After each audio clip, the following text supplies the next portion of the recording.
मुख्यमंत्री नीतीश कुमार निकले यात्रा पर तो सियासत शुरू हो गई और राजद और जदयू जो है आपस में भिड़ गए। जहां मुख्यमंत्री नीतीश कुमार के प्रगति यात्रा पर निकलते ही जो है जदयू ने जो है पश्चिम चंपारण का पूरा रिकॉर्ड निकाल कर रख दिया और कहा किस तरह से जो है मिनी चंबल के नाम से जो है पश्चिम चंपारण जाना जाता था, लेकिन मुख्यमंत्री नीतीश कुमार के सत्ता में आने के बाद पश्चिम चंपारण जो है भयमुक्त हुआ, चंबल मुक्त हुआ। तो वहीं राजद ने जो है सीधा मुख्यमंत्री नीतीश कुमार की इस प्रगति यात्रा को दुर्गति यात्रा बता दिया और कहा कि सरकार की विदाई तय है। तो क्या कुछ पूरा दृश्य और प्रतिक्रिया रहा है, छोड़ जाते हैं आपको सभी प्रतिक्रियाओं के साथ। बने रहिए न्यूज मंच के साथ। न्यूज मंच के लिए विशाल वैभव, पटना।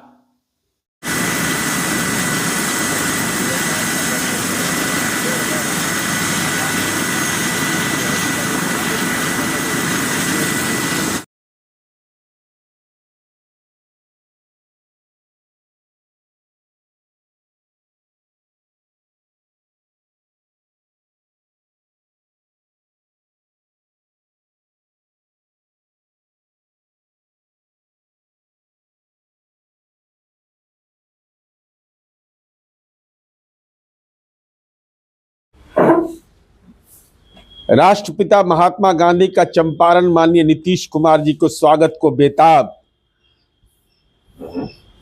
गांधी का चंपारण, सत्याग्रह का चंपारण और डकैत और दस्यु का चंपारण हो गया था।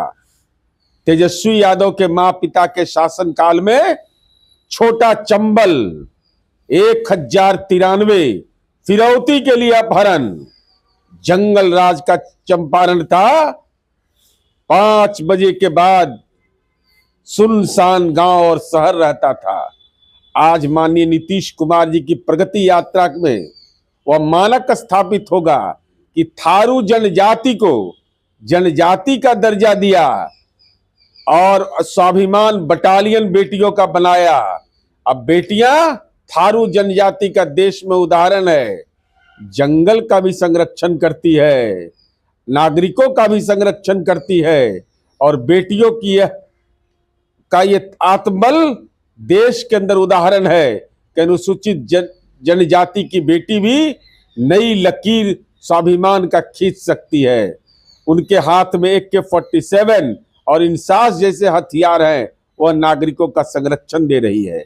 जहां फिरौती के लिए अपहरण होता था, उस इलाके में 2021 में हमको विश्व व्याघ्र दिवस पर अवार्ड मिलता है बाघ के लिए।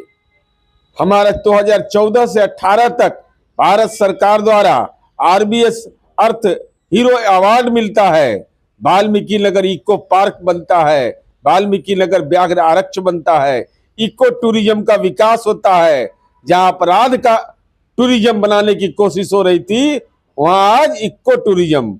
मंगुराहा और गोवर्धन में पर्यटन केंद्र, 3,22,000 लोग देशी और विदेशी 2023-24 में पर्यटन के लिए गए। कि राजनीतिक पर्यटक जो मेरे विरोधी हैं, वो कम से कम उनके घर तो चले जाए। तो 1093 लोग फिरौती के लिए अपहरण हुआ था। तेजस्वी यादव उनके घर पर जाकर अपने माँ पिता का गुनाह कबूल करिए। नीतीश कुमार प्रगति यात्रा पर निकल गए। किस बात की प्रगति? ये सरकार की विदाई यात्रा साबित होगी। आदरणीय मुख्यमंत्री श्री नीतीश कुमार जी को जनता ने बहुत आशीर्वाद और समर्थन दिया, विश्वास किया, लेकिन 18 वर्षों से जो बिहार की दुर्गति हो गई है, अब जनता बर्दाश्त के लिए तैयार नहीं है। जनता इस सरकार को खारिज कर चुकी है। बिहार की जनता है तैयार। 2025 के विधानसभा चुनाव का कर रही इंतजार। बनाएगी तेजस्वी सरकार। पाई पाई का हिसाब जनता लेगी इस सरकार से। बहुत मौका दिया सरकार को, लेकिन सरकार ने बिहार की जनता का जो दुर्गति किया है, वो अब जनता बर्दाश्त नहीं करेगी। ये प्रगति नहीं, ये दुर्गति यात्रा है और इस सरकार की विदाई यात्रा है।